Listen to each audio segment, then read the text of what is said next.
Our Firefighter Fantasy Weekend participants: Doug, an entrepreneur; Susan, a sales rep; Mark, an electrician; Kimberly, a mother of 3; and Nashira, a sales rep, have all been fitted for their gear. Now they have to learn to work in it. Many fire companies operate a number of specialized equipment trucks. Quite possibly the most technically advanced and most expensive is the ladder truck. But what makes this ladder truck really work are the brave men and women who ride the big rig and face the flames to rescue people and property.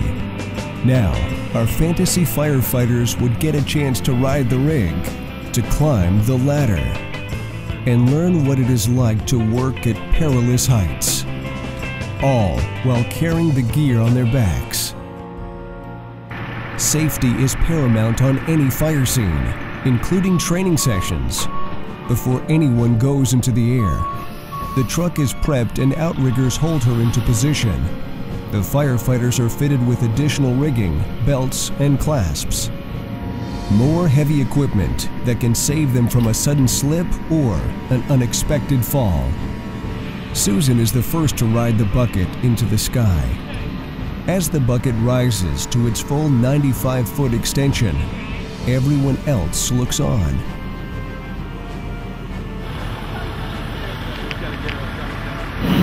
Let go of one.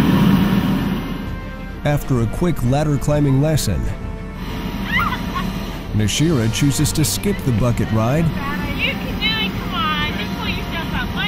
and climb the ladder one rung at a time.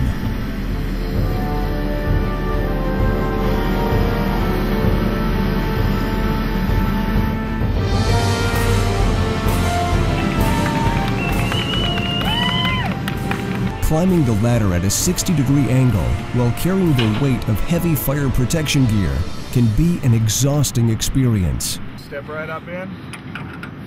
Step over to your right just a little bit so I can get this closed. How you feel? Pretty good. You're a little out of breath, aren't you? Well, breath's been a while. You came up pretty quickly. While in the bucket, high over the station parking lot, everyone was given a lesson on the capabilities and features of the aerial apparatus, the nozzle patterns, the controls, Go up a little bit more.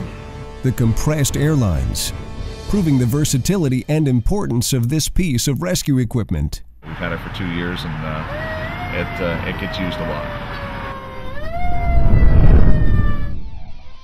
Although fighting high-rise fires is one of the missions of the Sykesville Freedom Fire Company, many times dangerous situations are a lot closer to the ground.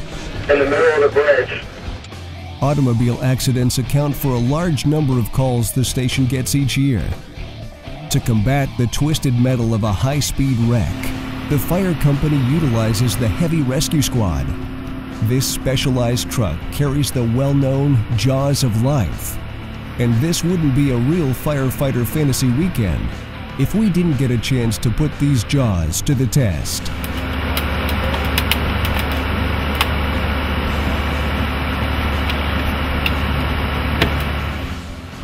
Working on the back lot of the station, our participants got a chance to rip an actual car to pieces. This all seems like just a bunch of fun. But this type of hands-on training is an important part of a firefighter's abilities.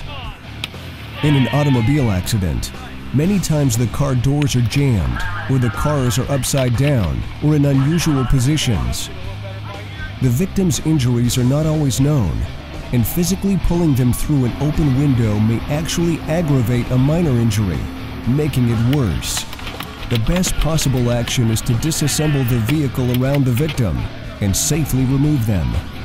During the training, all possible access points were exposed, windows were removed, quarter panels were crushed to open jammed doors, and they even raised the roof and turned this station wagon into a convertible.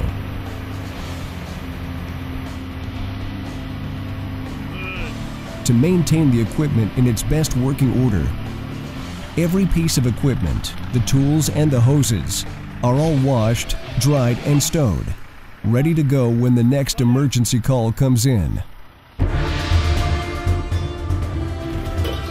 Coming up next on To Be a Firefighter, Firehouse Chili, CPR for Dummies, smoke, smoke, and more smoke.